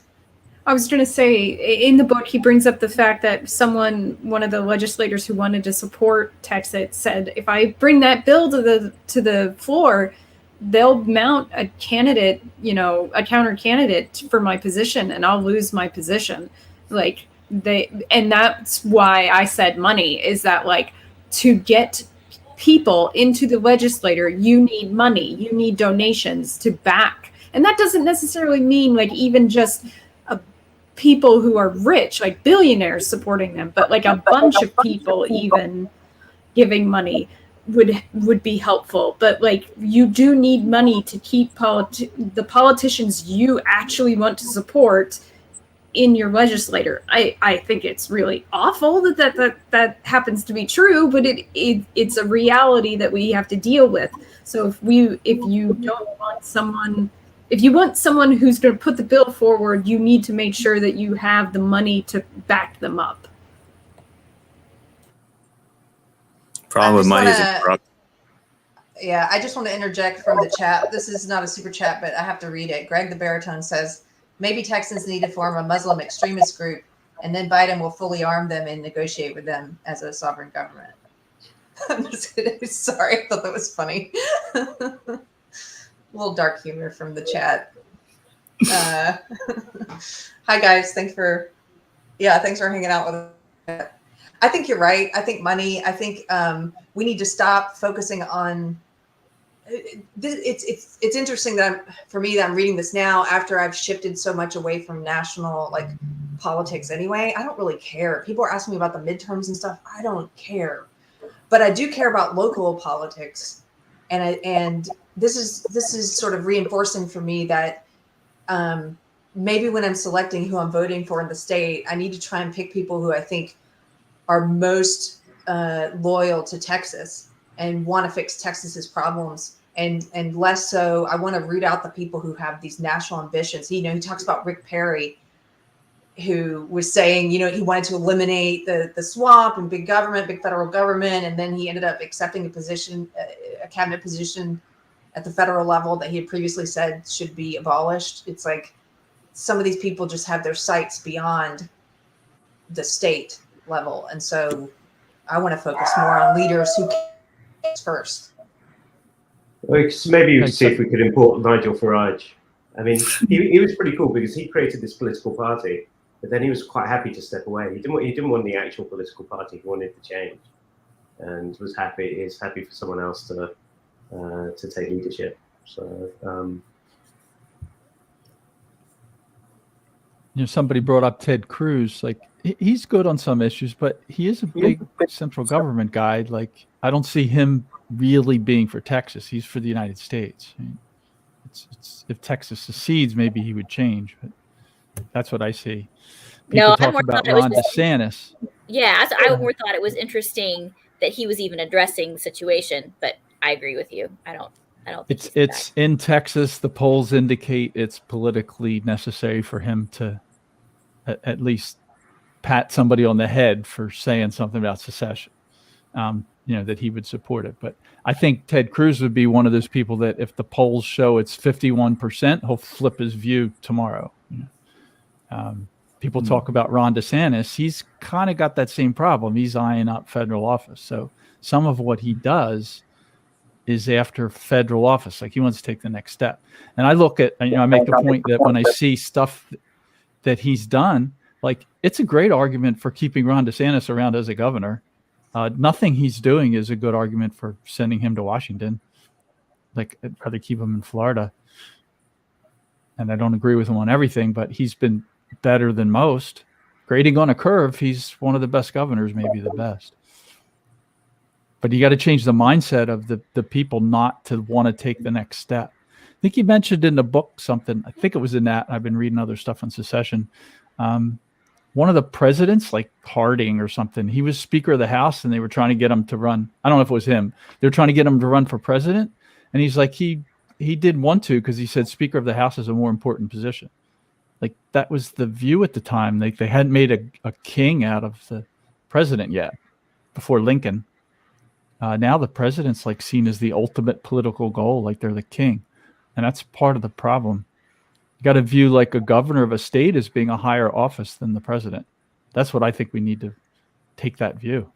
Well, president was originally just someone who presides. It was supposed to be. They chose that label as like they didn't call them emperors or kings or even governors. They negotiated down to the lowliest sort of administrative functional role, which was a president.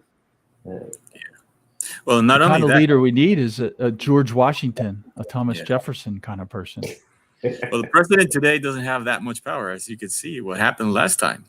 The bureaucracy underneath the government, the president can say whatever they want, and if the people underneath don't do what he says, it doesn't happen. They do completely different things. In fact, they go against him.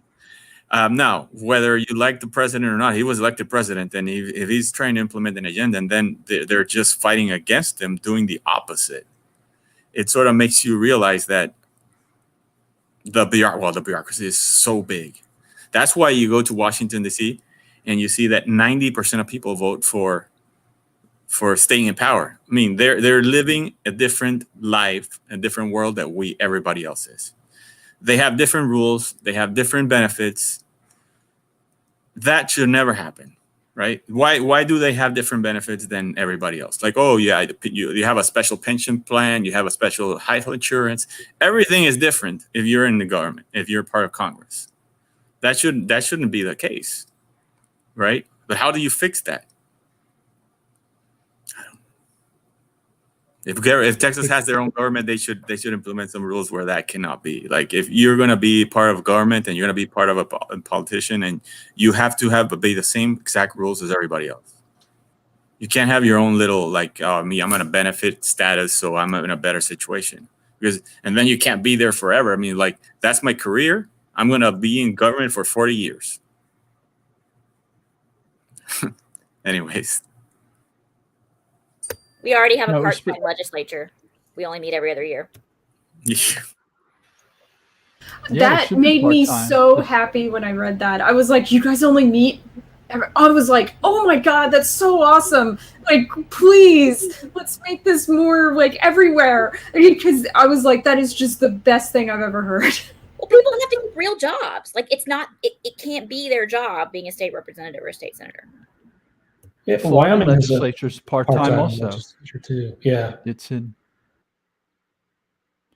And the federal government one was supposed to be part-time. Originally was part-time. They were all farmers and they did other things. Constitution says something like Congress shall meet on the second Tuesday in November unless they pick some other day. Like, That's what they thought then that job should be. You go to Washington, they would meet starting on Tuesday in November, and they would be back home by Christmas. Maybe they have to come in January for a little while, but they all were farmers. Like they had to go in the spring. They needed to be on their farm planning. Like it wasn't a full-time job. There wasn't supposed to be that much to do. When Thomas Jefferson was president, there was one employee in the Treasury Department, Secretary of the Treasury. It was one person. Like that was enough to run everything that the Treasury Department had to do. Like people in DC now, they would think it's ludicrous that one person could do everything that the Treasury Department is supposed to do. This isn't what the founders envisioned. Keri, what do you think we need? Oh, I think we need leaders, like you're saying. I think, and I've sort of been talking about that on a couple episodes of Unsafe Space anyways. I was thinking about Martin Luther King Jr., and I was thinking about the reason he was targeted by the FBI in large part, I think, was because he held a lot of cultural power and outside of the political system. And it's the same reason they were eavesdropping on John Lennon. He had a lot of cultural power. And I think we need a leader who has a lot of cultural power to get us out of this mess, to help us get out of this mess. I don't think there's any one human savior that's going to, like I know some people saw Trump as that. I didn't. I don't think there's any one person, but I do think if we had some leaders like that, it would help move the needle a little bit, move the masses. Because most people, I've now, after the events of the last 18 months, and after reading about the Ash conformity experiments, I currently believe that most people are followers. At least 75% of people, they want leaders. And so we need someone to emerge who has a lot of cultural power, who is outside, in my opinion. I think they need to be outside of the political system. Maybe like you were saying, Daniel, someone that's willing to get a movement started and then let someone else run, but be the face of that movement for a while.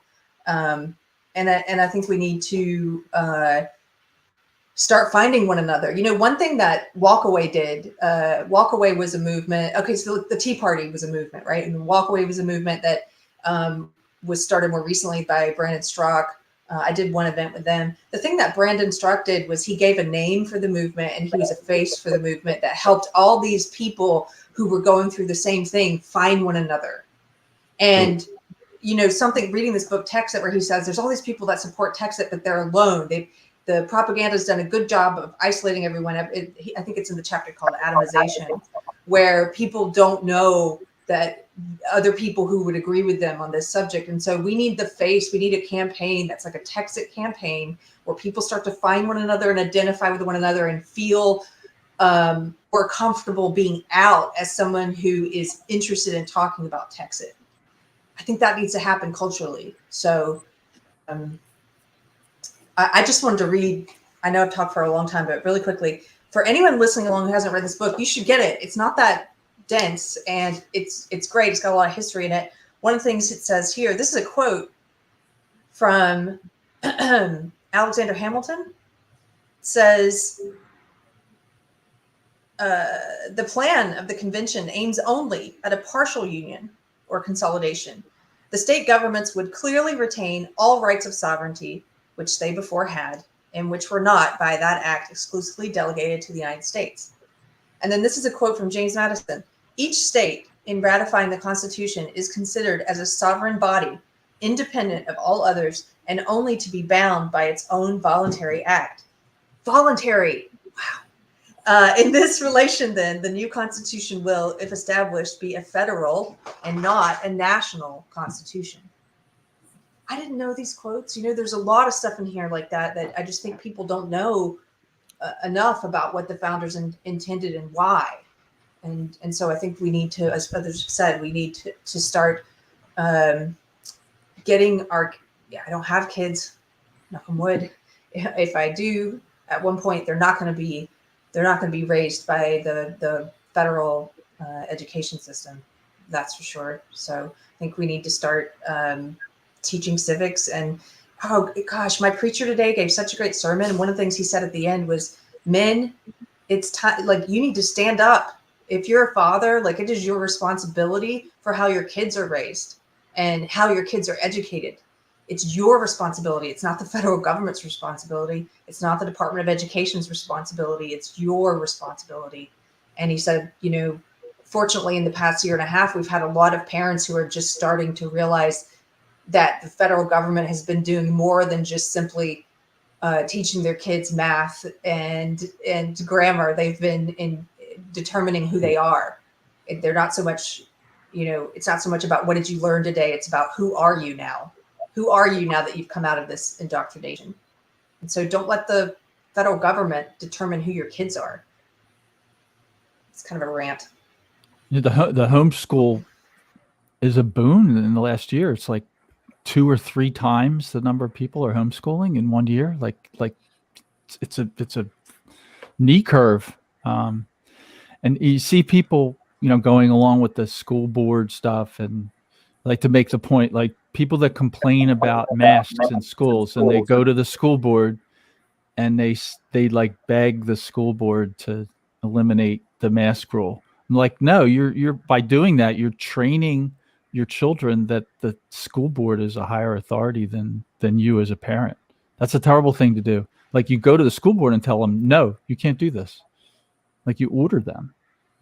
And how long do you think before they mandate public schools so you can't homeschool anymore? I didn't understand the question. There was an echo. Oh, I was asking, how long do you think before they remove the right to homeschool and mandate public schooling? Well, predicting the future has a terrible track record, so I don't like to do it. I would suspect that would happen in a couple of states. I could see states doing it. So my pushback on that would be that don't allow the federal government to do it. It's not the homeschool movement started by state. It started by state. It can require not accepting some federal Department of Education funding, but the federal government can't do that. They can only use Department of Education funding to coerce a state into doing it. And I would think a state like Florida would just say no, like, no, that's not, you can't do that. Well, Keith, I agree that the federal government can't do that, but the federal government also can't have a Department of Education and can't have a National Labor Relations Board, but they do. What I think we need to look the wrong verb, sorry. What I think we need to look out for isn't, I don't think they will outlaw homeschooling. What they will do is they will use the Interstate Commerce Clause, and they will require that homeschooled children receive a specific curriculum dictated by the federal government, and there will be tests dictated by the federal government to make sure they learn the right stuff at home. And I think as far as public schools, what you're going to see is every single public school in America receives federal funds. And you're going to see the federal government leveraging that, forcing schools to do things the federal government wants them to do. So it's all at risk. It's all at risk, just from a different attack. This will be some questions on that exam. How many genders are there? If you say anything other than an unknown figure that goes on forever, then you're wrong. And they'll also ask, is it possible to be racist towards white people? The answer would be, it'll be like all the social justice questions where they've redefined reality. What is 2 + 2? Well, it's not 4. I'll tell you that. And is federal law supreme over state law in all cases? And does the Supreme Court have the final say in what's constitutional? And who was the best president? Yeah. Who is the best president? I was going to read something. I have it open that a lot of people don't know. I point this out, but it's from the Declaration of Independence that Thomas Jefferson wrote mostly. He said that whenever any form of government becomes destructive of these ends, it is the right of the people to alter or abolish it and to institute new government. A lot of people don't know that, but that is what the U.S. is founded on. So to argue that you can't the Second Amendment, that's, people forget why the Second Amendment is what it is. It's because of that exact thing, to protect the people from the federal government. Obviously, it's been lost over time. Sorry, Keith, I interrupted you. No, it's a short quote. How many people Also- do you think? How many kids do you know that line? No, I know it because I read it in college, but I would say that, to Manny's point about the Second Amendment, is that I keep saying this: all your rights are on borrowed time if you do not have the right to bear arms. All of them.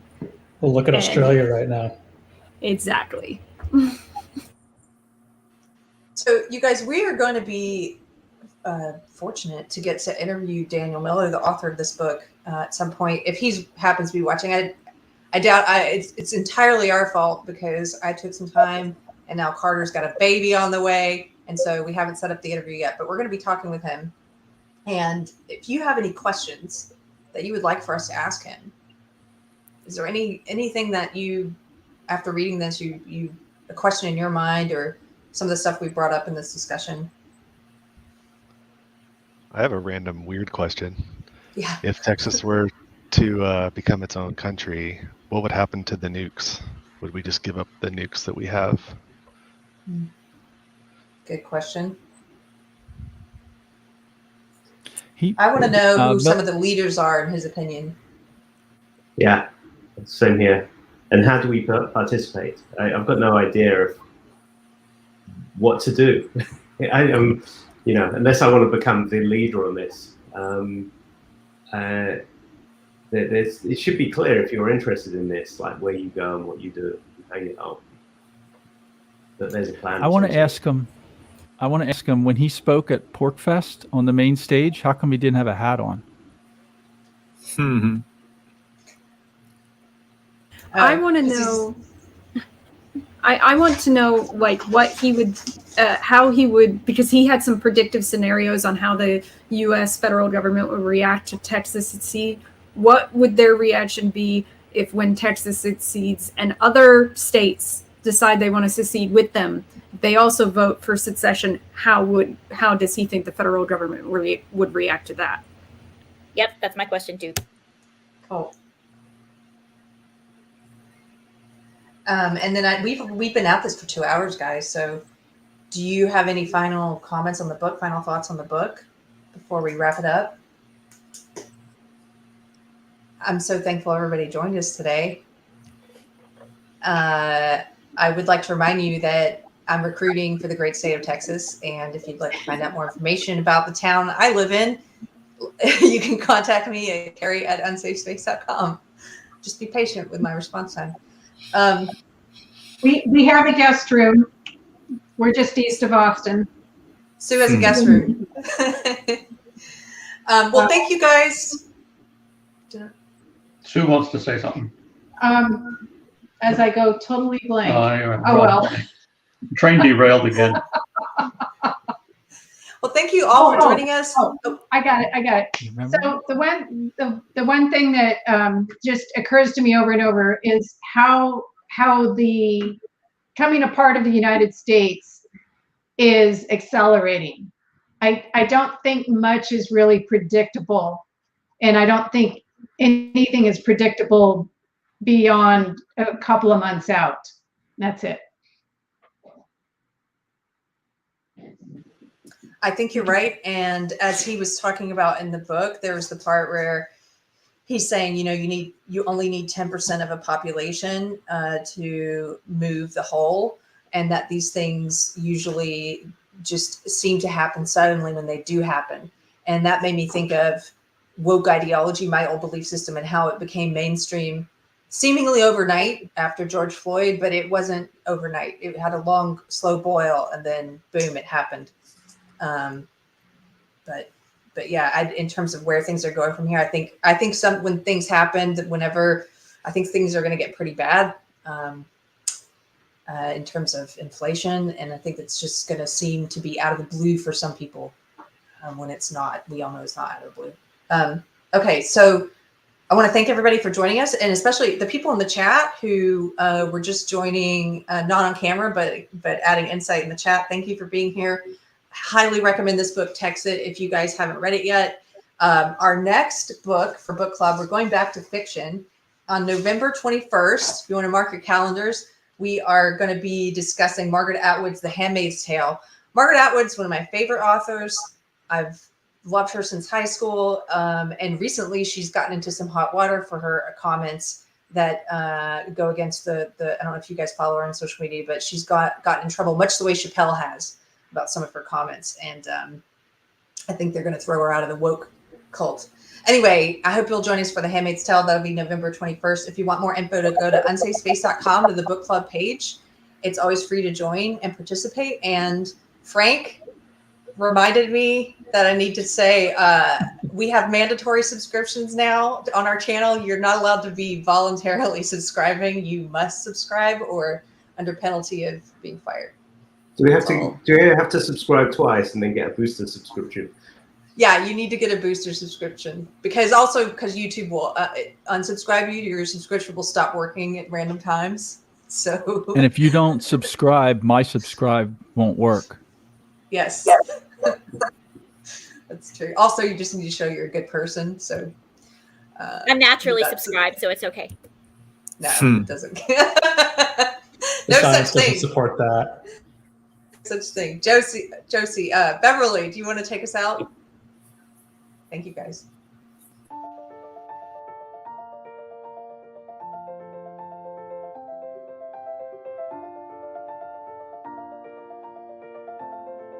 Thanks for watching. If you're new to the channel, we have a deep content library that includes interviews with everyone from Mike Cernovich to Megan Murphy, so go check it out. If you'd like to see more, please consider supporting the show by visiting unsafespace.com/donate.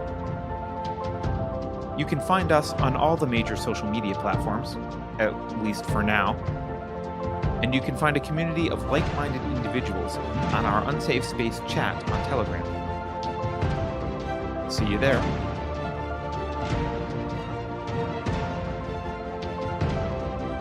Warning. This is an unsafe space. Dangerous ideas have been detected. The content of this production has not been authorized by the Cathedral. Pay no attention to it. For your protection, the following co-conspirators have been unpersoned and scheduled for ideological vaccination. To avoid cancellation, please update your ideological contact tracing app on your smart device immediately. Here's a fun fact. Only vaccinated Black Lives Matter. If you think about it, no one should be allowed to express opinions. But don't. Think about it, I mean. That's not your job.